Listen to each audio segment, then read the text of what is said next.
विष्णुपादाय कृष्णप्रेष्ठाय भूतले श्रीमते भक्तिवेदांत स्वामिनिति नामिने। नमस्ते सारस्वते देवे गौरवाणी प्रचारिणे निर्विशेष शून्यवादी पाश्चात्य देशतारिणे। जय श्री कृष्ण चैतन्य प्रभो नित्यानंद श्री अद्वैत गदाधर श्रीवासादि गौर भक्त वृंद। हरे कृष्णा कृष्ण कृष्णा हरे हरे, हरे राम राम राम हरे हरे। हरे कृष्णा। भगवान राम को प्रणाम करेंगे। इससे पहले कि रामचंद्र जी की कथा को प्रारंभ करें। रामं रामानुजं सीता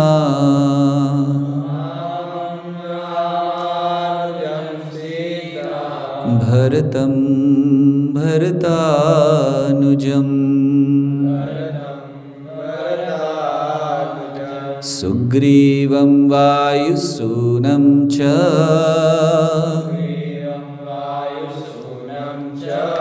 प्रणमामि पुनः पुनः।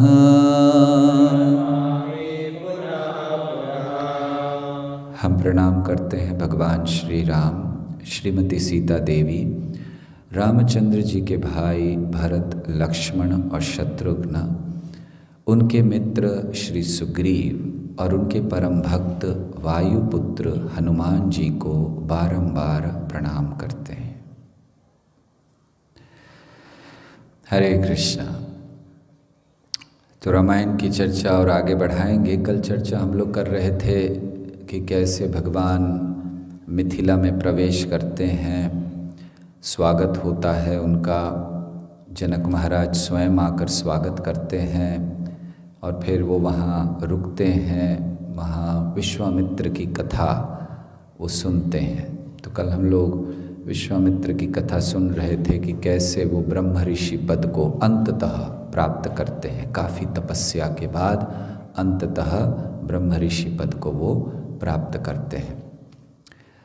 तो अब श्री रामचंद्र जी के विवाह का वर्णन आज करेंगे। अलग अलग संस्करणों में थोड़ा बहुत भेद दिया गया है इस विशेष प्रसंग को लेकर। वाल्मीकि मुनि इसको बहुत संक्षेप में कह देते हैं और थोड़ा सा भेद है। वाल्मीकि मुनि कहते हैं कि जब रामचंद्र जी ने कहा और विश्वामित्र मुनि ने जनक से कहा कि उस धनुष को लाइए। कल हम धनुष की भी बात कर रहे थे, कैसे ये धनुष आए। जैसे एक धनुष जो शिव जी का था वो इनके पास आया देवराज से होते हुए, और विष्णु का धनुष ऋचिक ऋषि से जमदाग्नि, जमदाग्नि से परशुराम के पास आया। तो अब जब वो रथ को हम बता रहे थे कि कैसे खींचकर 5000 लोग लाते हैं, तो विश्वामित्र ने कहा ये देखना चाहते हैं, इनको दिखाइए। तो उस समय जनक ने सीता के भी प्राकट्य की बात कही। उन्होंने कहा कि ये पुत्री मुझे प्राप्त हुई थी जब मैं हल चला रहा था। एक यज्ञ मैंने किया था और यज्ञ के बाद भूमि को जोत रहा था, तो हल के अग्रभाग में ये छोटा सा एक कुछ लगा, क्या है, तो वहाँ वो खोदा तो एक बक्सा मिला और उसके अंदर ये पुत्री मुझे प्राप्त हुई। क्योंकि हल का अग्रभाग सीत कहलाता है, इसीलिए इसका नाम सीता दिया। जनक की पुत्री हैं, इसीलिए जानकी कहलाई। तो उन्होंने ऐसे वर्णन किया। अध्यात्म रामायण में अन्य वर्णन भी है सीता देवी के प्राकट्य का। और फिर एक पूर्व की कथा भी बताई जाती है वेदवती की, कि ऐसा वर्णन है कि रावण बहुत दुराचारी था, जहाँ भी जाता था अगर उसको कोई सुंदर स्त्री दिख जाती थी तो तुरंत विवाह करना, काम वासना उसके अंदर बड़ी तीव्र हो जाती थी। कुछ कमियां थी रावण में। एक सुंदर स्त्री और सोना, गोल्ड उसको बहुत प्रिय था। तो जैसे जो लंका है सोने की नगरी है,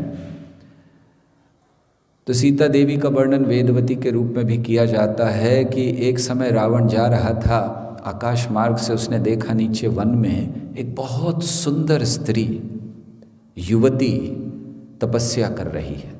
आश्चर्य की बात हुई रावण के लिए, ऋषि मुनियों को तपस्या करते देखा था, लेकिन ये सुंदर युवती तपस्या कर रही है। रावण तुरंत नीचे आए। रावण ने पूछा आप कौन हैं? तो उन्होंने कहा कि दरअसल मेरा नाम है वेदवती, मैं एक ऋषि की पुत्री हूँ। मेरे पिता चाहते थे कि मेरा विवाह भगवान विष्णु से हो, लेकिन संभव नहीं हुआ और वो इसी दुख में उन्होंने अपना देह त्याग दिया। और अब मैं तपस्या कर रही हूँ अपने पिता की उस इच्छा को पूरा करने के लिए। मैं भी विष्णु को ही प्राप्त करना चाहती हूँ पति के रूप में। तो फिर रावण ने कहा कि अरे विष्णु, किससे तुम विवाह करना चाहती हो? विवाह करना है तो मुझसे करो, तुम्हें मैं अपनी रानी बनाकर रखूँगा। और उसने अपना बड़ा गुणगान किया, लंकेश्वर इत्यादि। तो वेदवती ने कहा कि आपके लिए ठीक नहीं है, जब किसी स्त्री ने किसी दूसरे पुरुष को स्वीकार कर लिया है तो आपको ऐसी बातें नहीं करनी चाहिए। लेकिन उस समय रावण की जो काम वासना थी वो बड़ी तीव्र हो गई। तो रावण ने जबरदस्ती वेदवती को ले जाना चाहा, तो उसने उसके बालों को पकड़ लिया और कहा कि अगर नहीं मानोगी तो जबरदस्ती ले जाएंगे। तो उस समय वेदवती ने कहा कि मेरी तपस्या का बल इतना है कि मैं चाहूँ तो अभी आपको जलाकर राख कर सकती हूँ, लेकिन मैं आप जैसे व्यक्ति के लिए अपनी तपस्या का बल खोना नहीं चाहती, क्योंकि मैं तो विष्णु को प्राप्त करना चाहती हूँ।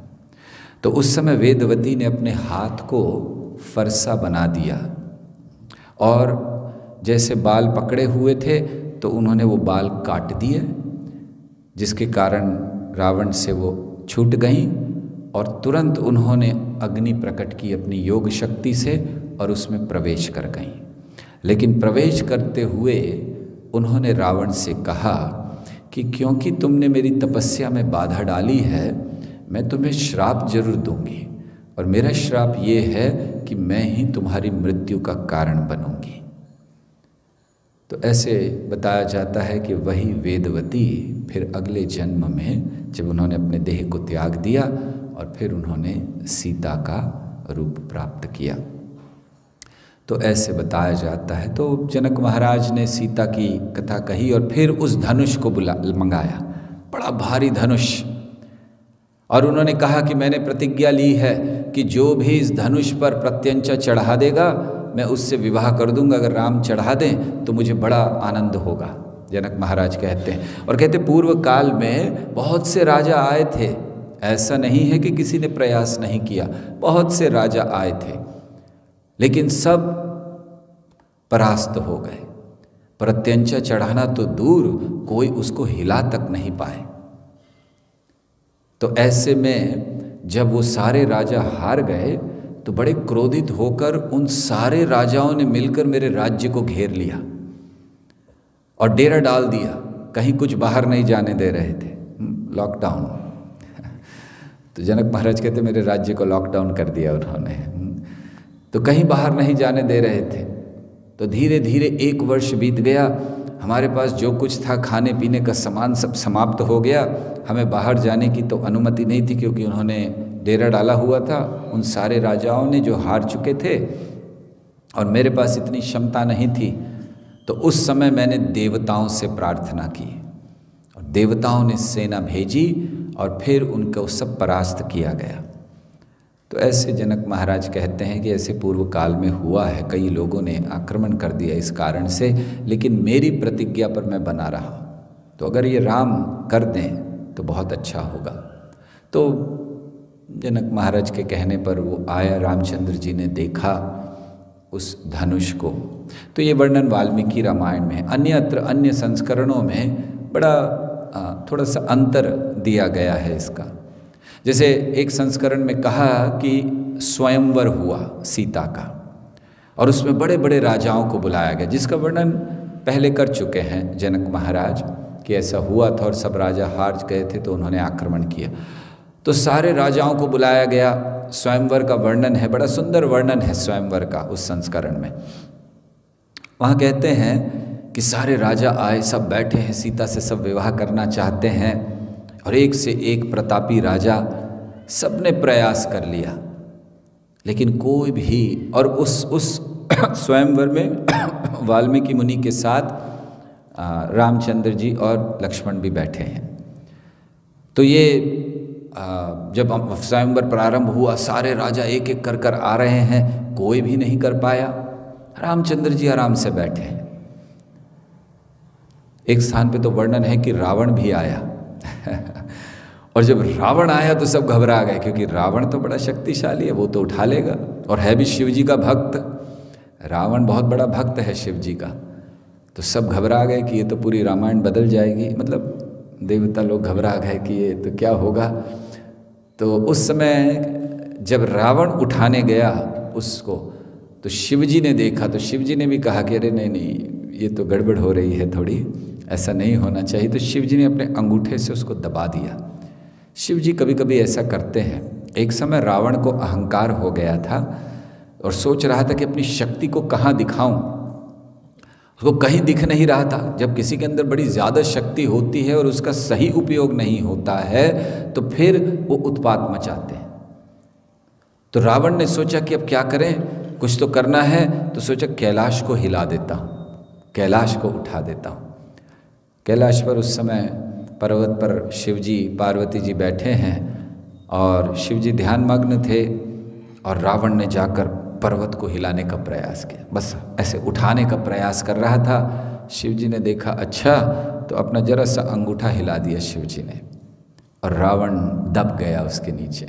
कहते हैं कि उस समय उसने बड़ा सुंदर स्तोत्र कहा, प्रार्थना की शिवजी को कि आप कृपया मेरी रक्षा कीजिए, क्योंकि रावण दब चुका था। तो ऐसे इस समय भी जब रावण आया तो भारी कर दिया शिवजी ने, उठा नहीं पाया रावण, वो भी परास्त होकर चला गया। तो अब ये वर्णन है कि कोई उठा नहीं पाया। जनक महाराज दुखी हो गए। उन्होंने खड़े होकर घोषणा की, लगता है कि ये पृथ्वी वीरों से शून्य हो चुकी है, कोई वीर नहीं जो इस कार्य को कर सके। तो जैसे ही उन्होंने कहा कि ये पृथ्वी वीरों से शून्य हो गई है, लक्ष्मण खड़े हो गए। अब तक तो चुपचाप बैठे थे लक्ष्मण कि चलो ठीक है, जो चल रहा है चलने दो। अब उन्होंने किसी की नहीं सुनी, वो खड़े हो गए। लक्ष्मण ने कहा, जनक महाराज आपने कहा कैसे ये? यहाँ रघुवंशी राम बैठे हैं और उनके रहते हुए आपने ये कहा कैसे कि पृथ्वी वीरों से शून्य हो गई है? इतना बड़ा अपमान कर दिया आपने, और आप ये धनुष उठाने की बात कहते हैं। मैं चाहूं तो मैं पूरे ब्रह्मांड को उठा सकता हूं।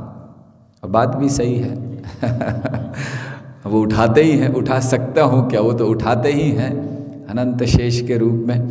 तो उन्होंने कहा कि मैं ये जो ब्रह्मांड है इसको एक गेंद की तरह उठा सकता हूं और पूरे ब्रह्मांड को एक मटके की तरह तोड़ सकता हूं। ये धनुष क्या चीज़ है, मैं अभी उठा देता हूं इसको। रामचंद्र जी ने सोचा ये क्या हो रहा है भाई। तो रामचंद्र जी ने उनको कहा, इधर आओ, बैठ जाओ। बड़ा भाई कौन है? रामचंद्र जी ने ये कई बार कहा, इसीलिए लक्ष्मण अगली बार बलराम जी बनकर आए। उन्होंने कहा छोटा भाई बनना बड़ा गड़बड़ है। रामचंद्र जी हर जगह रोक देते थे। आगे भी हम लोग देखेंगे, वनवास हुआ, बहुत क्रोध में है लक्ष्मण। राम ने, बड़ा भाई कौन है? अच्छा ठीक है, सुन लो चुपचाप। सीता को कह दिया कि जाइए, छोड़कर आइए वन में। लक्ष्मण कह रहे कैसे? बड़ा भाई कौन है? करो। बहुत जगह हुआ, आएगा धीरे धीरे हम बताएंगे। तो यहाँ भी कहा चुपचाप बैठ जाओ, और फिर भी राम उठे नहीं। ऐसा नहीं कि राम ने कहा मैं जाता हूँ तुम नहीं जाना, राम चुपचाप बैठे, बोले बैठ जाओ। तो फिर विश्वामित्र मुनि ने राम से कहा कि राम अब तुम उठो। तो उस समय राम उठे, तब तक आराम से बैठे थे, ये नहीं सोच रहे थे कि अरे कोई ऐसा ना हो कि कहीं कोई उठा ले और फिर हमारा क्या होगा। कुछ नहीं, आराम से बैठे थे। तो भगवान है, सब जानते थे कुछ होने वाला नहीं है, सारी व्यवस्था कर कर बैठे थे। तो जब गुरु ने कहा तब रामचंद्र जी उठे। बहुत महत्वपूर्ण बात हमें सिखाने के लिए कि जीवन में गुरु के निर्देश बहुत महत्वपूर्ण है। हमारा जीवन गुरु के द्वारा निर्देशित होना चाहिए, आवश्यक है। ये दिखलाने के लिए रामचंद्र जी बैठे रहे जब तक विश्वामित्र मुनि ने कहा नहीं कि उठो अब तुम जाओ। बहुत महत्वपूर्ण बात इसलिए है क्योंकि गुरु जानते हैं कि हमें कैसे उपयोग करना है, इसीलिए गुरु के द्वारा निर्देशित होना चाहिए जीवन। बहुत सुंदर कथा है। एक व्यक्ति था, वो पानी भरता था मंदिर में, तो नीचे नदी थी, नदी से पानी भरकर ऊपर ले जाता था। तो एक लकड़ी ऐसे टांगता था अपने दोनों कंधों पर, तो एक लकड़ी होती थी, एक मटका इस तरफ दूसरा मटका इस तरफ, और दोनों में पानी भर कर ले जाता था। तो उनमें से एक मटका, उसमें छेद था। तो जब ये पानी भरता था और जब तक पानी भरकर ऊपर पहुंचता था वो मटका खाली हो जाता था, लेकिन फिर भी वो रोज भरता था। और दूसरा मटका वो तो सही था, तो रोज होता। काफ़ी दिन बीत गए, तो एक दिन ये जो जिस मटके में छिद्र था, उसने अपने मालिक से कहा, उस व्यक्ति से कहा कि आप व्यर्थ ही मुझे उठा रहे हैं, मैं तो कुछ नहीं कर पाता। जल आप भरते नीचे से, जब तक ऊपर पहुंचता है सारा खाली हो जाता है, तो मैं तो मेरा जीवन ही व्यर्थ है, आप क्यों मुझे उठा रहे हैं? आप ऐसा करिए, फेंक दीजिए, दूसरा ले लीजिए। सॉरी। तो फिर उस व्यक्ति ने कहा कि देखो, ये सही बात है कि तुम्हारे अंदर छिद्र है और मैं रोज पानी भरकर लाता हूँ, ऊपर आने तक समाप्त हो जाता है, लेकिन जरा अपनी तरफ देखो।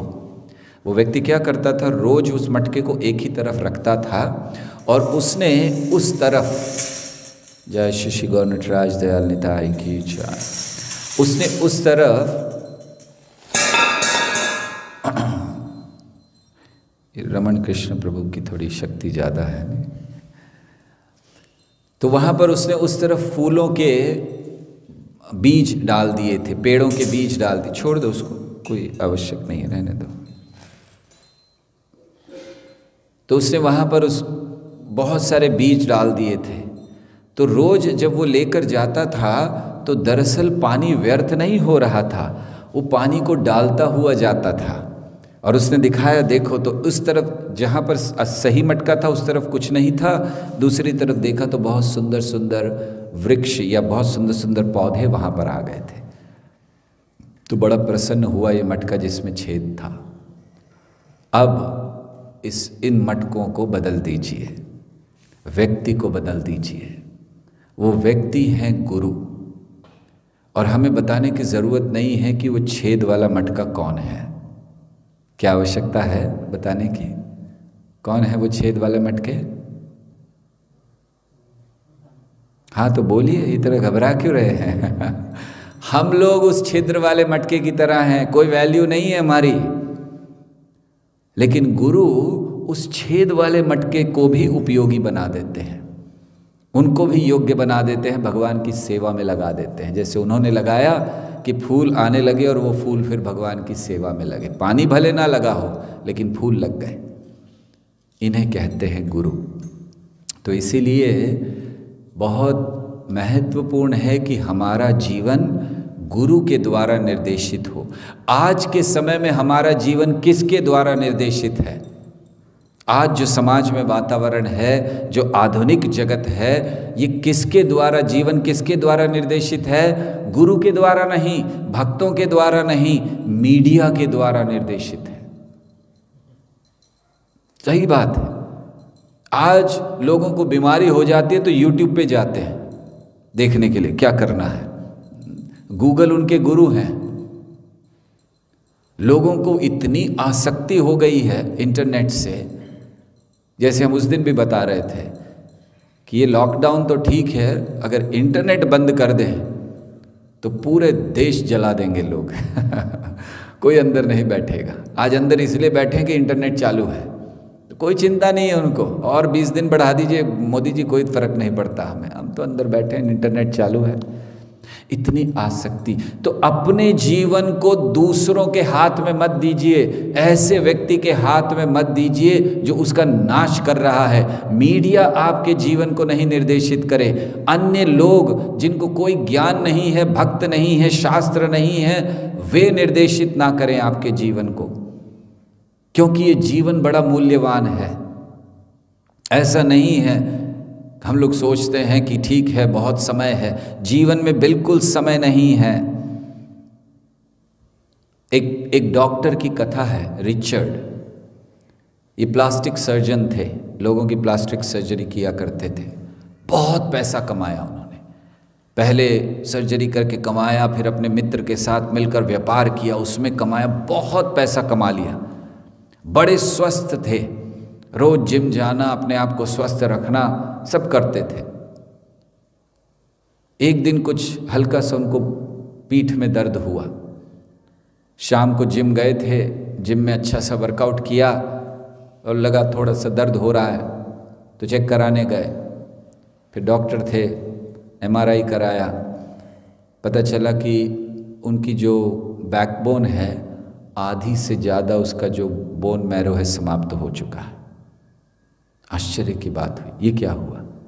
फिर दोबारा और चेक्स कराए गए तो पता चला कि उनको कैंसर है, वो भी 4th स्टेज में। डॉक्टर थे, बड़े स्वस्थ, उनको विश्वास नहीं हुआ। उन्होंने कहा कल मैं जिम में था, मैं जानता हूं इसके लक्षण क्या होते हैं, हो सकता है ये मुझे ना हो, फिर से चेक करो। फिर से चेक कराया, लक्षण। इसीलिए ये जीवन उनका और बहुत विस्तार से वर्णन है, उन्होंने अंत में और ये विस्तार से बताया कि मैंने क्या गलती की, आप लोग मत कीजिए। लेकिन बहुत देर से उनको ये अनुभव हुआ, भगवान के शरण गए वो कभी भगवान के पास नहीं जाते थे, समय नहीं था, पैसा कमा रहे थे, लेकिन भगवान की शरण गए। लेकिन भगवान को अपनी शरण लाने के लिए क्या करना पड़ा? हमें इंतज़ार नहीं करना है। इंतज़ार मत करिए कि भगवान आपको कुछ ऐसी चीज़ दें जिससे आपको बाध्य होकर उनके पास जाना पड़े। प्रेम से जाइए। एक और कथा का स्मरण आ रहा है कि एक बालक एक पार्किंग लॉट में था, छोटा सा बच्चा, गाड़ियां बड़ी तेजी से जा रही हैं, वो रोकने का प्रयास कर रहे हैं। अचानक एक व्यक्ति ने नई गाड़ी ली, वो निकाल रहा था तो देखा उसका जो स्क्रीन था आगे का, जो उसकी विंडशील्ड थी, कांच था, किसी ने पत्थर मारा, बहुत बड़ा ईंट मारा, टूट गया। उसको बड़ा गुस्सा आया, नई कार बाहर निकाल रहा था, कैसे हो गया? वो उतरा, देखा ये बच्चा खड़ा था, तो उसने पूछा तुमने मारा? बोले हाँ मैंने मारा। तो बहुत गुस्सा करने लगा कि किसका बच्चा है ये, क्या है, क्यों मारा तुमने? तो उसने दिखाया उस तरफ। दरअसल उसका एक भाई था, बड़ा भाई, जो जिसके पाँव नहीं थे, वो व्हील चेयर पे था, ये उसको ले जा रहा था, वो गिर गया था और इसके पास इतनी शक्ति नहीं थी कि उसको उठा के फिर से बिठा सके। तो वो बहुत देर से गाड़ियों को रोकने का प्रयास कर रहा था, कोई गाड़ी रुक जाए, एक रुक जाए, सबसे प्रार्थना कर रहा था, कोई नहीं रुकी। अंत में उसने ईंट उठाकर मार दी तो गाड़ी रुक गई। हम लोग भी इसी तरह इस आधुनिक जगत में बड़ी स्पीड में जा रहे हैं, बहुत तेजी से जा रहे हैं। इंतजार मत कीजिए कि भगवान को ईंट मारनी पड़े आपको रोकने के लिए, पहले ही समर्पण कर दीजिए, बहुत आवश्यक है। तो इसीलिए यहाँ ये बड़ी महत्वपूर्ण बात रामचंद्र जी ने सिखलाई हमें कि गुरु के द्वारा जीवन निर्देशित हो, मीडिया निर्देशित नहीं करे, सोशल मीडिया निर्देशित नहीं करे। कोई ऐसा व्यक्ति अपने जीवन को दूसरे के हाथ में मत सौंपिए, एक प्रामाणिक गुरु के हाथ में सौंपिए, ताकि जीवन सुधर जाए, अन्यथा केवल कष्ट होंगे। तो ऐसे श्री रामचंद्र जी अब उठे जाने के लिए, और ऐसे प्रतीत हो रहा था कि जैसे मानो सारे जो ऋषि मुनि हैं वो बड़े प्रसन्न हो गए। जैसे जब सूर्य उदय होता है तो जितने भी कमल हैं वो बड़े खुश हो जाते हैं, प्रसन्न हो जाते हैं। आप जानते हैं कमल केवल सूर्य की रोशनी में ही खिलता है। जब सूर्य अस्त हो जाता है तो कमल बंद हो जाते हैं। हमें एक अनुभव हुआ था इसका। हम लोगों ने अपने मंदिर में एक छोटा सा पॉन्ड बनाया था, तालाब, कमल खिलाने के लिए कि भगवान को रोज कमल अर्पण करेंगे। बहुत सुंदर सुंदर कमल आते थे उसमें। तो होता था यही कि सुबह में जैसे सूर्योदय होता था कमल खिल जाते थे, फिर सूर्यास्त होने के बाद बंद हो जाते थे कमल, ऐसे रात भर बंद रहते थे। एक दिन हम उस तालाब के निकट जप कर रहे थे रात्रि के समय, तो हमने देखा कि 2 कमल खिले हुए हैं। तो हमें बड़ा आश्चर्य हुआ, ये रात को कैसे कमल खिल गया? रात को तो केवल ब्रह्म कमल खिलता है, वो ब्रह्म कमल नहीं थे, तो ये रात को कैसे खिल गया? हमें बड़ा आश्चर्य हुआ। तो हमने जब देखा इधर उधर तो हुआ ये था कि हम लोगों ने उस वहाँ पर झरना वगैरह बनाया था, अच्छा उसको डेकोरेट किया था, तो उसमें लाइट्स लगवा दी थी रात के लिए। तो ये जो कमल था इसके चेहरे पर सीधी एक लाइट पड़ रही थी, तो वो थोड़ा कंफ्यूज हो गया था, इसीलिए खुल गया। उसको लगा कि सूर्योदय हो गया है। हमें बड़ा आश्चर्य हुआ। शाम को वो बंद हो गया। उसके बाद थोड़े समय बाद किसी ने लाइट्स ऑन कर दी, तो जैसे ही लाइट्स ऑन हुई तो सूर्य जो प्रकाश पड़ा उसके ऊपर वो पुनः खिल गया। तो हमने फिर उन लोगों कहा ये तो लाइट्स चेंज करवाओ, बेचारा ये सो नहीं पाएगा रात भर। तो और सही बात है, क्योंकि जब तक लाइट रहेगी फिर अगले दिन सुबह सूर्य आ जाएगा, बेचारा सोएगा कब? तो फिर हम लोगों ने थोड़ी सी लाइट घुमाई। अन्य जितने कमल थे बंद थे क्योंकि उन पर लाइट नहीं गिर रही थी। तो खैर जैसे सूर्य उदय होता है तो जितने भी कमल हैं वो प्रसन्न हो जाते हैं। ऐसे ही जैसे ही रामचंद्र जी उठे जाने के लिए सारे साधु जितने थे वो बड़े प्रसन्न हो गए वहाँ उपस्थित कि यस अब सही कार्य होने जा रहा है।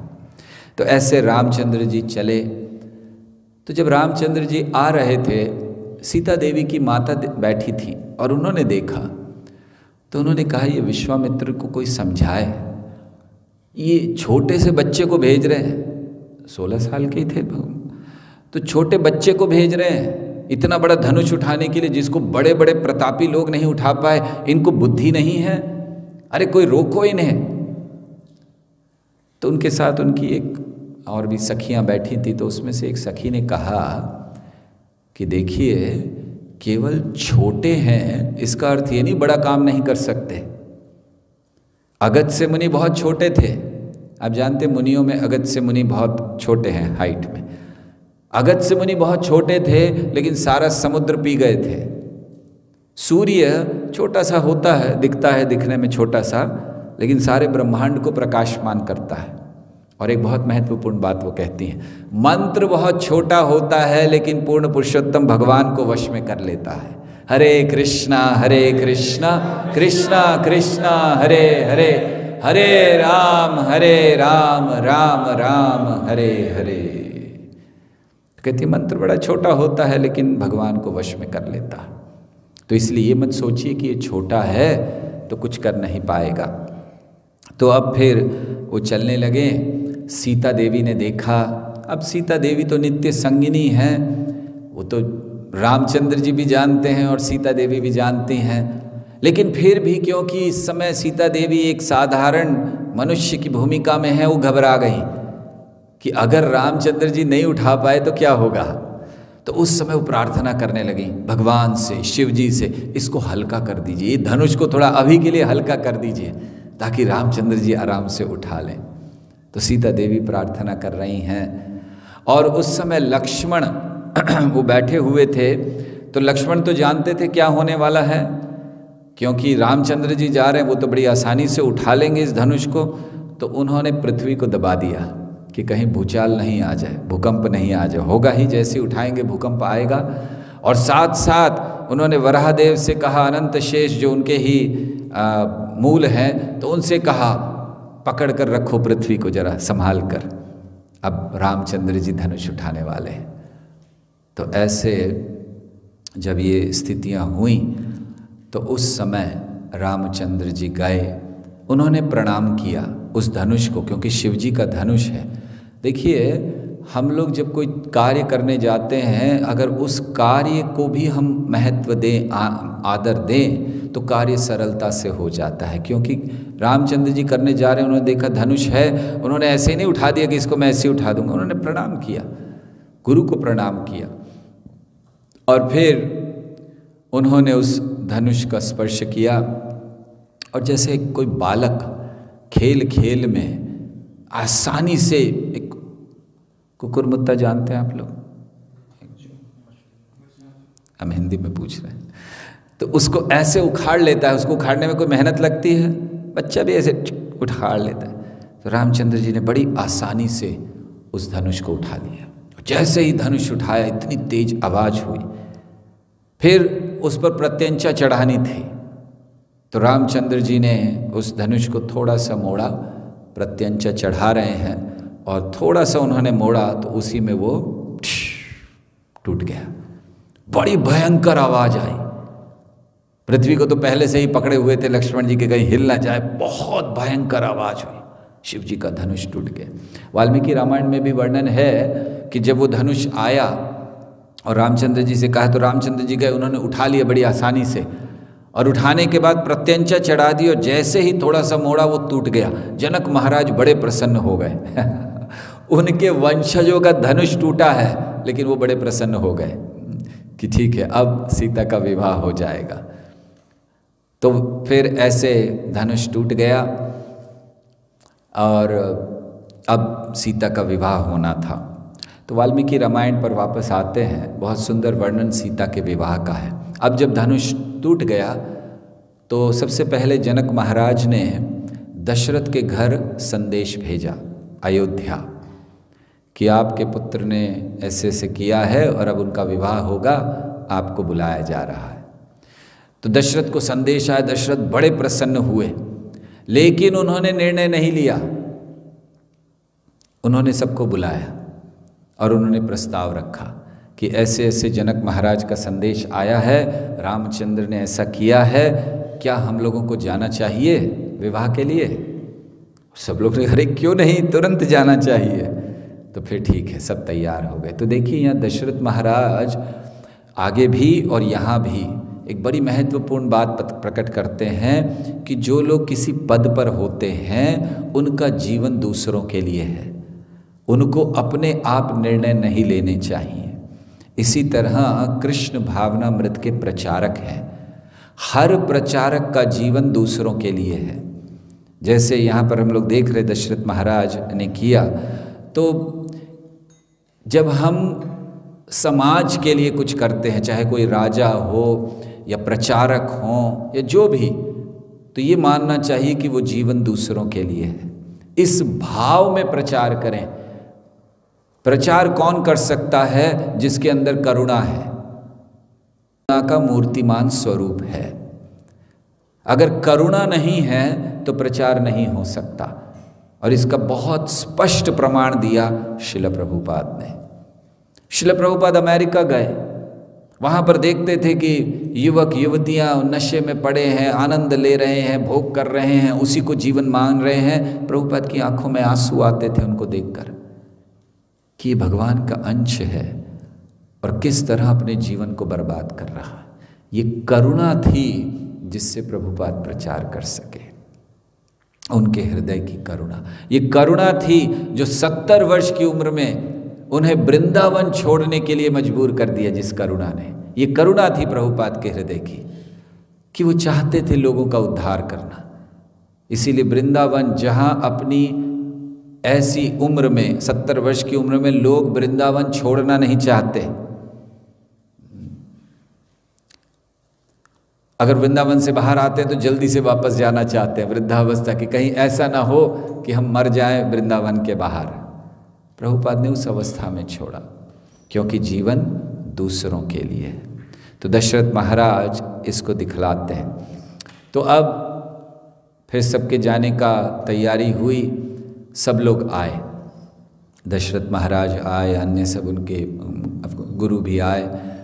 तो जनक महाराज ने बहुत स्वागत किया। स्वाभाविक है, आए हैं दशरथ महाराज, इतने बड़े राजा हैं, और विशेषतः वशिष्ठ मुनि आए थे तो बड़ा स्वागत किया उन्होंने, बड़ी नम्रता से उन्होंने स्वागत किया वशिष्ठ मुनि का और अपने प्रेम को उन्होंने कहा मैं बहुत कृतज्ञ हूँ, आज मेरा जीवन धन्य हो गया कि मैं आपके दर्शन कर रहा हूँ। देखिए हम लोग ये कई बार बातें सुनते हैं, ऐसे शब्द कहीं सुनते हैं शास्त्र में कि कोई महान भक्त आए, कोई साधु आए तो उनसे कहा जाता है कि आपको देखकर मेरा जीवन धन्य हो गया। ये सही में होता है, ऐसा नहीं है कि वो लोग केवल एक कहने के लिए, शब्द बनाने के लिए कह दिया गया है। वो कृतज्ञता प्रकट करते हैं कि मेरा भाग्य है मैं आपका दर्शन कर पा रहा हूँ, बहुत कृतज्ञ हूँ, आपने मानवता के लिए इतना किया है, समाज के लिए इतना किया है, आपने शास्त्रों का इतनी अच्छी तरह से अध्ययन करके उसको प्रस्तुत किया है, आप इतना बड़ा काम कर रहे हैं, मैं धन्य हूँ। कृतज्ञता। प्रेम किस तरह से दर्शाया जा सकता है? इस जगत में लोगों को प्रेम दर्शाने के कई तरीके पता हैं, लेकिन प्रेम दर्शाने का सच्चा तरीका है कृतज्ञता। Love is expressed through gratefulness. प्रेम को केवल कृतज्ञता के द्वारा दर्शाया जा सकता है, वो प्रेम होता है। जैसे हम लोग श्रील प्रभुपाद के आंदोलन में हैं और अगर हम लोग चाहें कि हम प्रभुपाद के प्रति प्रेम दर्शाना चाहते हैं तो कैसे दर्शाएंगे? कृतज्ञता के भाव में। हम कृतज्ञ रहें कि प्रभुपाद ने हमारे जीवन को बचाया है, हम कृतज्ञ रहें कि प्रभुपाद ने हमें वो मार्ग दिया है जो जन्मों जन्मों से हमें नहीं मिला। हम कृतज्ञ रहें कि प्रभुपाद ने सारे कष्ट सहन कर ये एक संस्था को स्थापित किया जिससे आने वाले 10,000 वर्षों तक लोगों का उद्धार होता रहे। कृतज्ञता है। हमें केवल प्रभुपाद जय प्रभुपाद बोलना ही कृतज्ञता नहीं है। किस तरह से हम श्रील प्रभुपाद के प्रति अपनी कृतज्ञता दर्शा सकते हैं? बहुत से तरीके हैं। कुछ तरीके ये हैं। पहला, उनके ग्रंथों को पढ़ना। हम कहते हैं प्रभुपाद के अनुयायी हैं, लेकिन जो उन्होंने मेहनत करके लिखा, रात रात में जग कर लिखा, हम पढ़ते नहीं हैं। हमें लगता है कोई दूसरा बुक आएगा वो कुछ अच्छा होगा। प्रभुपाद के ग्रंथों को पढ़ना। तो हम अगर प्रभुपाद के प्रति अपने प्रेम को दर्शाना चाहते हैं, कृतज्ञता दर्शाइए। कैसे? ग्रंथ पढ़िए उनके। सबसे पहली चीज़ उनके ग्रंथों को पढ़ें। दूसरा चीज़ उनकी संस्था की एकता को बनाए रखें। प्रभुपाद की संस्था को तोड़ना अर्थात प्रभुपाद के शरीर को काटने के समान है। संस्था की एकता को बनाए रखें। सहयोग की भावना से रहें। प्रभुपाद के प्रति ये हमारी कृतज्ञता होगी, क्योंकि प्रभुपाद ने स्वयं कहा, अगर आप मुझसे प्रेम करते हैं तो आपस में सहयोग कीजिए। तो सच्ची कृतज्ञता श्रील प्रभुपाद के प्रति है कि हम सहयोग की भावना से रहें, मनमुटाव नहीं, एक दूसरे को नीचे दिखाने की भावना नहीं, सब मिलकर प्रभुपाद के आंदोलन को ऊपर उठाएं। अपनी अपनी जो इच्छाएं हैं, ऊपर उठने की आकांक्षाएं हैं, उनको छोड़कर आंदोलन को ऊपर उठाने की भावना रखें। एम्बिशन नहीं, मिशन, ये हमारा उद्देश्य होना चाहिए। तब हम प्रभुपाद के प्रति कृतज्ञता दर्शाते। तो ग्रंथ पढ़ें, सहयोग की भावना से रहें, आंदोलन, ये संस्था को तोड़ने का प्रयास ना करें, एक रखने का प्रयास करें और प्रचार करें। प्रभुपाद ने ये आंदोलन प्रचार के लिए बनाया है, भजनानंदी बाबा जियों के लिए नहीं। प्रचार करें, जितना हमें पता है जाकर दूसरों को बताएं, जितना हम प्रचार कर सकते हैं करें। ये प्रभुपाद के प्रति सच्चा प्रेम प्रकट करने का मार्ग है, कृतज्ञता। ऐसे और कई मार्ग हैं। तो इस तरह जनक महाराज बहुत प्रसन्नता से दशरथ और वशिष्ठ मुनि का स्वागत करते हैं और फिर जनक महाराज अपने भाइयों उसको बुलाते हैं, भाई से मिलाते हैं, तो सब आकर मिलते हैं। वशिष्ठ मुनि दशरथ महाराज के वंश का वर्णन करते हैं कि कैसे उनका वंश कहाँ आया, इनके पुत्र ये, उनके पुत्र वो। हम लोग शुरुआत में ये चर्चा कर चुके हैं। और फिर दोनों के वंशों की चर्चा होती है। अब एक बड़ी महत्वपूर्ण बात होती है कि जनक महाराज कहते हैं कि सीता तो राम के लिए है ही, मेरी और एक पुत्री है उर्मिला, उसका भी विवाह लक्ष्मण से कर दीजिए। प्रार्थना करते हैं। तो दशरथ महाराज बड़े प्रसन्न होते हैं। हाँ, बड़ी अच्छी बात है। वशिष्ठ मुनि स्वीकार करते हैं। और फिर वशिष्ठ मुनि उनसे कहते हैं, आपके भाई हैं कुशध्वज, इनका नाम था, कल बताया था हमने, क्या नाम था इनका? अरे क्षीरध्वज। आपके भाई हैं कुशध्वज, उनकी भी 2 पुत्रियां हैं। ये कौन कह रहे हैं? वशिष्ठ मुनि। दशरथ महाराज चुप बैठे हैं, भरत चुप बैठे हैं, शत्रुघ्न चुप बैठे हैं। वशिष्ठ मुनि ने कहा कि आपके भाई की 2 पुत्रियां हैं, मांडवी और श्रुतकीर्ति। तो मैं मांडवी को भरत के लिए स्वीकार करना चाहता हूं और श्रुतकीर्ति को शत्रुघ्न के लिए। जनक महाराज प्रसन्न हो गए। दशरथ महाराज ने कुछ नहीं कहा। बहुत सुंदर बात है, कोई विरोध नहीं किया। उन्होंने ये नहीं कहा वशिष्ठ मुनि से, महाराज पूछिए तो सही हम लोगों से, या भरत ने कहा आप पूछो तो सही, करना है कि नहीं मुझे करना है, आपने ही निर्णय ले लिया। बिल्कुल प्रसन्नता से स्वीकार किया दशरथ महाराज ने उस निर्णय को। भरत ने प्रसन्नता से स्वीकार किया, कोई विरोध नहीं। इसे कहते हैं गुरु को समर्पण। तो उस समय ये नहीं कहा कि मेरे जीवन का सवाल है, मुझे देखने तो दीजिए कौन है वो। गुरु ने कह दिया, उसको स्वीकार कर लिया। सरल जीवन कृष्ण की ओर जाने का, गुरु की बातों पर विश्वास, गुरु के शब्दों पर श्रद्धा। और ये एक बहुत बड़ा रहस्य है कृष्ण को प्रसन्न करने का। कृष्ण प्रसन्न होते हैं जब हम ये श्रद्धा, ये विश्वास दिखलाते हैं गुरु के शब्दों में। तो इसीलिए वशिष्ठ मुनि ने कह दिया और फिर सबने उसको स्वीकार कर लिया।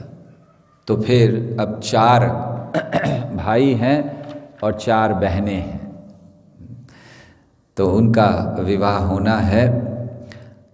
तो अभी अगले दिन ये सब बातें हो गई। दशरथ महाराज को जब पता चला कि अब 4 पुत्रों का मेरा विवाह होगा एक साथ, बड़े प्रसन्न हो गए। ये शायद इतिहास में एक ही ऐसा विवाह है, 4 भाई और 4 बहनें इस तरफ, और चारों का एक साथ विवाह हुआ। तो दशरथ महाराज ने हर एक पुत्र के नाम पर 1-1 लाख गाय दान दी। उस समय 1-1 लाख गाय हर एक पुत्र के नाम पर। ओके, ठीक है, ये ले जाओ। तो देखिए, हम लोग कृष्ण लीला में भी सुन रहे थे, गाय दान दी गई। कितनी दान दी थी? 20 लाख गाय दान दी नंद महाराज ने। यहाँ भी देखते हैं तो गायों का दान, गोदान, ये बड़ा श्रेष्ठ माना गया है। गायों को दान करना, हम कई जगहों पर देखते हैं राजाओं ने गायों को दान किया, ब्राह्मणों को, अन्य लोगों को। यहाँ भी देख रहे दशरथ महाराज ने 1-1 लाख गाय हर एक पुत्र के लिए दान में दी। क्यों दी? गाय ये सत्व गुण बनाए रखने में बहुत सहायक है। जहाँ भी गाय होती है वहाँ सत्व गुण होता है। भारत में ब्रिटिश साम्राज्य के पहले तक, जब तक ब्रिटिश साम्राज्य नहीं आया था, कई राज्यों में, जैसे बंगाल में, आंध्र प्रदेश में और अन्य कई स्थानों में भारत के लोगों से ज़्यादा गायें थीं।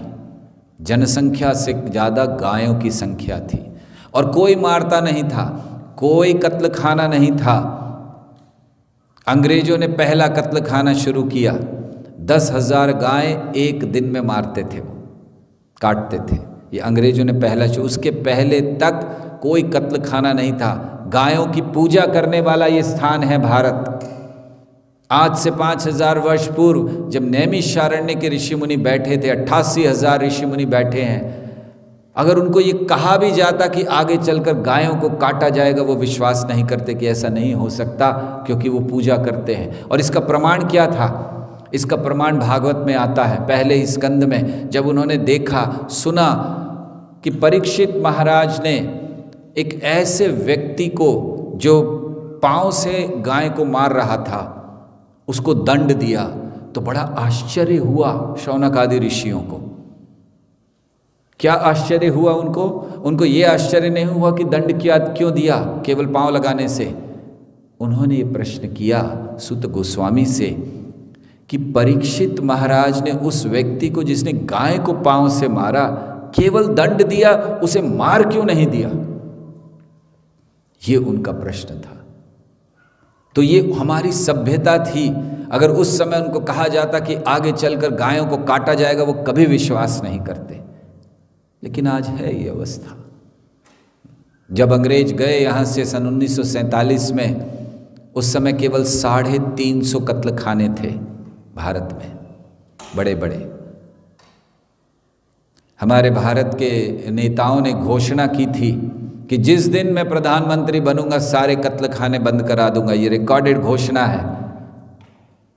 और आज भारत में हजारों कत्ल खाने हैं। तो ये दुर्भाग्य की बात है, हमने अपनी सभ्यता को त्याग दिया जो गोरक्षा गायों पर आधारित थी। फिर कृष्ण से प्रेम कैसे होगा? इसीलिए यहां हम लोग देखते हैं कि गायों को दान दिया गया। बहुत कुछ कहा जा सकता है गायों के विषय में। गाय का महत्व प्रभुपाद लिखते हैं भागवतम के ही पहले स्कंद में कि जिस स्थान में गाय और बैल प्रसन्नता से रहते हैं, मानना चाहिए कि सारी मानवता वहाँ प्रसन्नता से रह रही है। देखिए कितना महत्वपूर्ण बात प्रभुपाद लिखते हैं।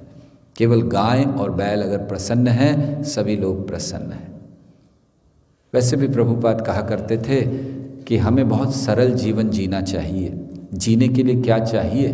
वो कहते थे एक थोड़ी सी भूमि हो और एक गाय हो, व्यक्ति अपना जीवन चला सकता है।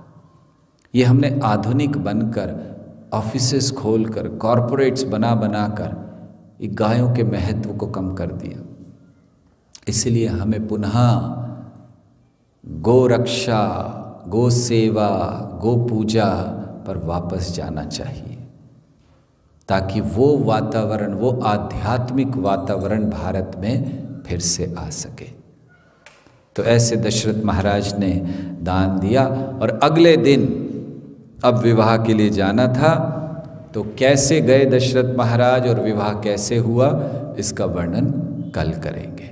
हरे कृष्णा कृष्णा कृष्णा हरे हरे, हरे राम राम राम हरे हरे। हरे कृष्णा। किसी का कोई प्रश्न है? हाँ बोलो, केवल हाथ मत उठाओ, बोलो। गायों को दान देने के बाद जब वो दूध नहीं देती तो उसको बेच दिया जाता है, ऐसे में दान कहाँ करना चाहिए? गायों को दान देने के बाद अगर वो दूध नहीं देती तो उसे बेच दिया जाता है। ऐसे में दान कहाँ करना चाहिए? बहुत महत्वपूर्ण है कि हम दान कहाँ करें। हम सोचते हैं हमने गाय दान कर कर बहुत बड़ा कार्य किया, और अगर वो गाय को बेच देता है काटने के लिए तो पाप आपको भी लगेगा। इसीलिए गाय दान कहाँ करें? हमें जहाँ विश्वास है। जैसे हम लोग हम बड़े गर्व के साथ ये कह सकते हैं कि इस्कॉन संस्था की किसी भी गौशाला में गायों को बेचा नहीं जाता। हमारे यहाँ जो गौशालाएं हैं वो इस नियम में चलती हैं कि एक स्थान से दूसरे स्थान भी गाय को नहीं दिया जाता। गाय अगर बूढ़ी भी हो जाए, दूध भी नहीं दे, तो भी उसकी सेवा की जाती है। लोगों ने ये सोच लिया कि जब तक गाय दूध देती है वो महत्वपूर्ण है, दूध नहीं देती तो बेकार है। लेकिन देखिए, गाय का दूध बिकता है 60 रुपये लीटर या 70 रुपये, कितना है, कौन लेता है? हाँ 65, ओके ठीक है, 65 रुपीज़ लीटर। और गोमूत्र बिकता है 200 रुपये लीटर। यस, हमारी संस्था खुद बेच रही है उसको और लोग बहुत खरीद रहे हैं। हमारे पास इतनी डिमांड है कि हम लोग बना नहीं पा रहे हैं। तो गोमूत्र बिकता है, और गाय का गोमूत्र तो उसके मरने तक अवेलेबल होता है। तो आपको दूध से केवल 65 रुपया मिल रहा है, गोमूत्र वो 200 रुपया दे रहा है लीटर, और 300। आजकल तो ये कोरोना की वजह से गोमूत्र का रेट भी बहुत बढ़ गया है, 300-400 रुपये लीटर हो गया, लेकिन फिर भी 200 रुपये लीटर तो नॉर्मल रेट था। तो गोमूत्र महत्वपूर्ण है। गोबर जो गाय अंत तक देती है, गोबर से कितने सारे अभी दवाइयाँ बनाई जा रही हैं, गोबर गोमूत्र इत्यादि से। तो अगर हमें गाय की सेवा करनी है, गोरक्षा करनी है, तो केवल गोदान करने से नहीं होगा कि हमने कुछ दान कर दिया, एक कुछ पंडित आया, उसने कुछ मंत्र वंत्र पढ़े और हमें लगा बस हमारा जीवन सफल। गोरक्षा का सही मार्ग क्या है? अगर आप रक्षा कर सकते हैं बहुत अच्छा है, नहीं तो कम से कम अपने अपने घरों में इन पदार्थों का उपयोग शुरू कीजिए, गाय से संबंधित पदार्थ, क्योंकि जब ये पदार्थ ज़्यादा बिकने लगेंगे तो किसान गायों को काटने नहीं भेजेंगे। जब उसको पता चलेगा कि अरे गोमूत्र से 200 रुपया मिलता है, तो वो दूध की चिंता नहीं करेगा, वो गाय को संभाल कर रखेगा। आज उसको पता नहीं है, तो इसलिए इन चीज़ों को इस्तेमाल करना शुरू कीजिए। हमारे जीवन में चाहे हम साबुन इस्तेमाल करें या फिर गो अर्क भी, गो अर्क आता है, रोज़ अगर कोई सुबह 1-2 चम्मच ले लें तो उनकी जो इम्यूनिटी है बड़ी स्ट्रांग हो जाती है। और आजकल इम्यूनिटी की बड़ी चर्चा हो रही है, तो इम्यूनिटी बड़ी स्ट्रांग हो जाती है। तो ये अभी के लिए नहीं है कि अभी के समय में सब लें, ये जीवन भर ले सकते हैं, कभी बीमारी बहुत कम आएंगी। तो हमें ये सब चीज़ें ध्यान करनी है कि हमें गोरक्षा करनी है तो केवल गोदान नहीं करें, और अगर गोदान करते हैं तो उस स्थान पर करें जहां आप रोज़ देख सकते हैं कि वो गाय है या नहीं है। और केवल गोदान नहीं करें, उसके साल भर का चारा भी दे कम से कम। लोग गोदान कर देते, देव खाएगी कहाँ से? तो इसीलिए ऐसे स्थान पर कीजिए जहाँ पर आपको दिखे कि ये गाय सुरक्षित है। अन्यथा आप गायों के प्रोडक्ट्स इस्तेमाल कीजिए, उससे भी गाय की रक्षा हो जाएगी। बहुत से तरीके हैं, लोगों को बताइए गोरक्षा के महत्व को, ये भी गायों को बचाने का एक तरीका है। तो गायों को बचाने का अर्थ केवल ये नहीं है कि हम बंदूक लेकर सड़क पर खड़े हो जाएं और देखते हैं कौन गायों को मारते हैं। हम गायों के पदार्थों को, प्रोडक्ट्स को इस्तेमाल करें, जैसे साबुन बन रहे हैं आजकल और कई दवाइयाँ बन रही हैं। आपको खांसी हो रही है, उसकी बहुत अच्छी दवाई बनी हुई है। आपको दर्द है, उसका मलहम बना हुआ है। ये सब गोमूत्र गोबर से बना है। दांतों को मांजने के लिए दंत मंजन बना हुआ है। तो कम से कम दिन में एक तो ऐसी चीज़ आपको इस्तेमाल करनी चाहिए जो गाय से आ रही है। तो देखिए धीरे धीरे अगर पूरे भारत में इसकी बात फैल जाए तो अपने आप गायों की रक्षा शुरू हो जाएगी। ठीक है, और कोई प्रश्न है? दीक्षा गुरु द्वारा प्रामाणिक शिक्षा गुरु को कैसे समझा जाए? क्या उनको भी दीक्षा गुरु जैसा समर्पण करना चाहिए? प्रभुपाद समझाते हैं कि गुरु एक ही होते हैं, शिक्षा दीक्षा गुरु, लेकिन गुरु तत्व एक है, क्योंकि वो सब एक ही बात कहते हैं, एक ही परंपरा का पालन करते हैं, इसीलिए वो एक हैं। तो दीक्षा गुरु और शिक्षा गुरु को कैसे हमें आचरण करना चाहिए? स्वाभाविक है आज के समय में हम लोग दीक्षा गुरु को महत्व देते हैं, निश्चित देना चाहिए, लेकिन शिक्षा गुरु को भी हमें उसी समान मानना चाहिए।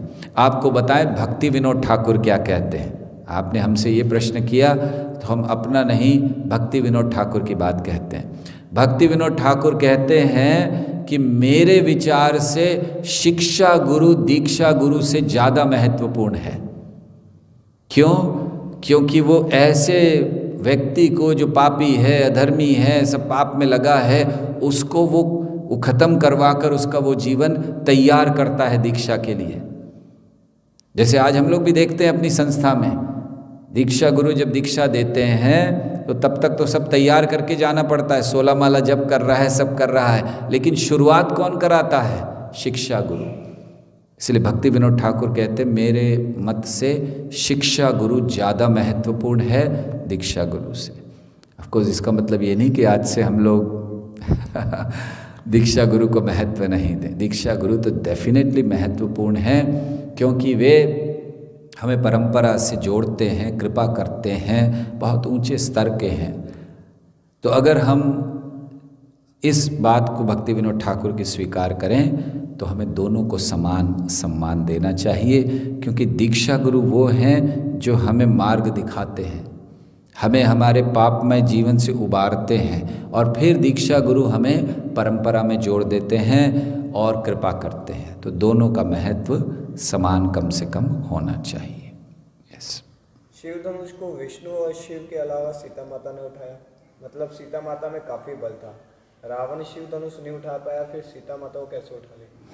हाँ, बहुत लॉजिक है ना। कोई वकील है क्या प्रश्न पूछने वाले? प्रश्न ये पूछा गया कि भाई सीता ने धनुष उठा लिया था तो सीता में बहुत बल था, रावण नहीं उठा पाया, तो फिर रावण सीता को कैसे उठा कर ले गया? लॉजिक अच्छा है। हमने उस समय भी कहा था कि शिव जी ने दबा दिया था, उस धनुष को भारी कर दिया था जब रावण उठाने आया था। तो रावण में बल था, शक्ति थी, लेकिन शिव जी की योजना से उठा नहीं पाया।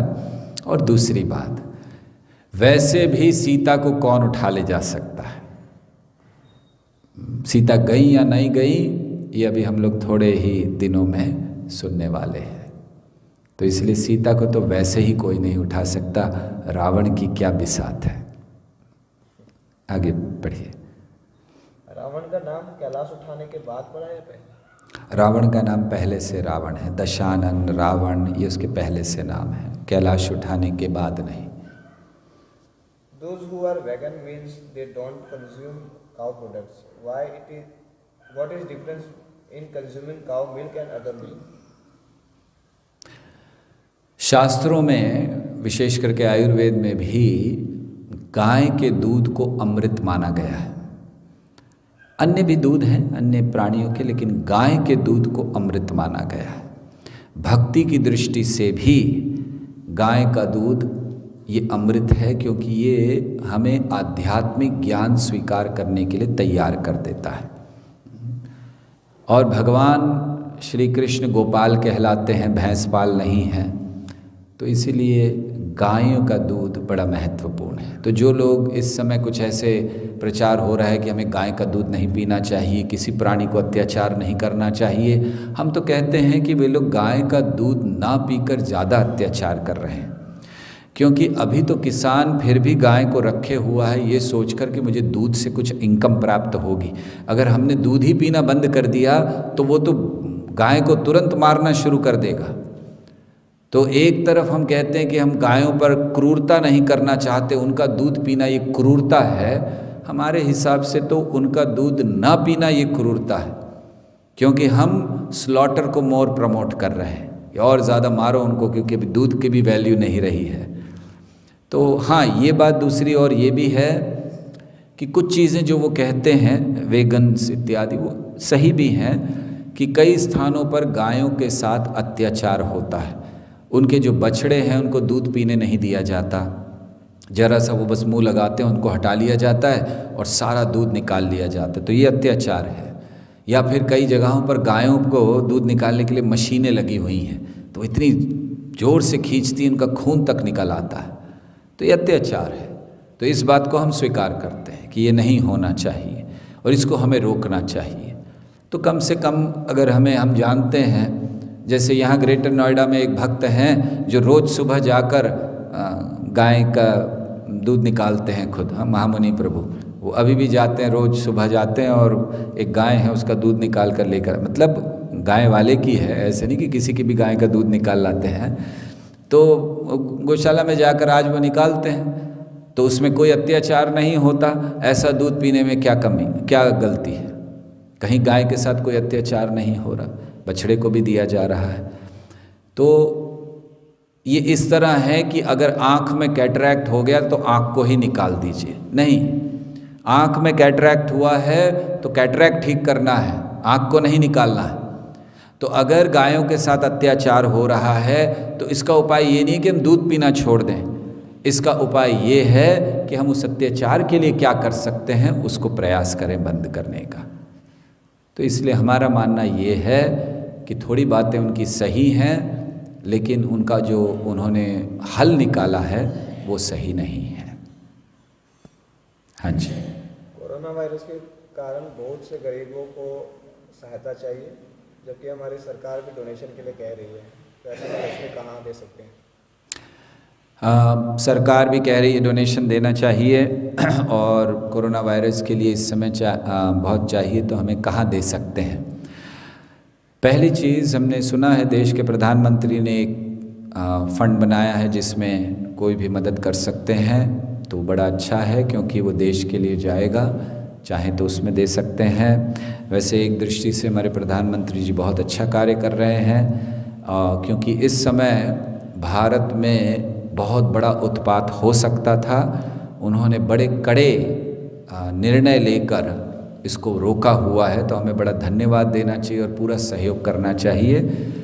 और ऐसी कई और संस्थाएं हैं जो कर रही हैं, जैसे इस्कॉन बहुत अच्छी तरह से कर रहे हैं, हमारे दिल्ली मंदिर से, द्वारका मंदिर से बहुत अच्छी तरह से प्रसाद बट रहा है बड़े स्केल पर, तो वहाँ मदद कर सकते हैं। और हम लोग भी यहाँ ग्रेटर नोएडा में अपने थोड़े से स्तर पर प्रयास कर रहे हैं कि 1-2 दिन में हम लोग ये व्यवस्था कर सकें कि जो गरीब आसपास के जितने भी लोग हैं जिनको काम नहीं है, उन लोगों के लिए तकलीफ़ है। जैसे बहुत से लोग हैं जो रोज़ का कमाई करते थे, अब उनकी रोज़ की कमाई बंद हो गई तो उनके पास खाने की कमी है, या ऐसे अन्य लोग। तो हम लोग भी यहाँ से प्रयास कर रहे हैं कि कुछ उनको प्रसाद के पैकेट्स बनाकर हम लोग बांट सके। वैसे हम लोग कल करके भी आए हैं, थोड़ा बांट कर आए हैं, तो अब 1-2 दिन में व्यवस्था कर रहे हैं। तो आप सब अगर चाहें तो आप सबका सहयोग होगा तो हम बहुत ज़्यादा से ज़्यादा लोगों को ये खिला सकेंगे।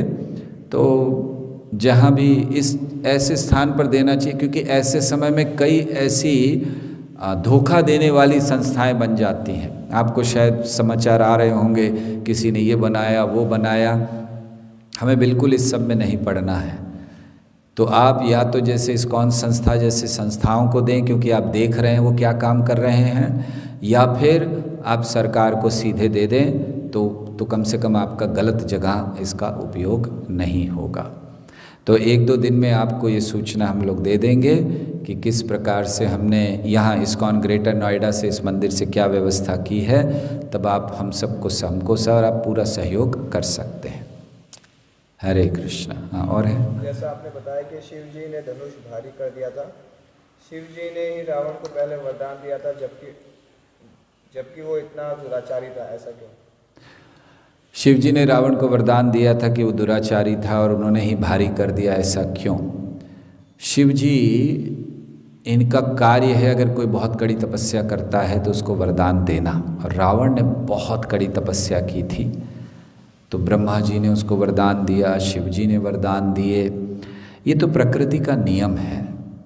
हम ये नहीं कह सकते कि अगर कोई दुराचारी इत्यादि है तो उसको समाज में नहीं रहना चाहिए। समाज में हर समय ऐसे कई प्रकार के लोग रहे हैं, दोनों लोग रहे, सुर असुर एवच। भगवान भगवद गीता में कहते हैं कि इस जगत में दोनों प्रकार के लोग रहते हैं और वे हमेशा से बने रहेंगे। तो इसीलिए शिवजी ने तपस्या के आधार पर उनको दिया, और लेकिन जब वो जानते थे कि ये है दुराचारी हो गया है मेरे से शक्ति प्राप्त करके, तो इसीलिए उन्होंने उसको भी भारी कर दिया ताकि ये अनर्थ ना कर पाए। ठीक है। विवाह के समय भगवान राम की उम्र 16 वर्ष थी, तो सीता माता की कितनी थी? सीता माता की उम्र कितनी थी लिखा तो नहीं, हमने ध्यान नहीं दिया। अभी आपने पूछा है तो पढ़ने का प्रयास करेंगे, और अगर आप लोग चाहें तो प्रयास करेंगे कि उनसे उनके जन्म की तिथि और उनके जन्म का समय भी मंगा लें ताकि आप लोग कुंडली बना सकें उनकी। ठीक है। हरे कृष्णा कृष्णा कृष्णा हरे हरे, हरे राम राम राम हरे हरे।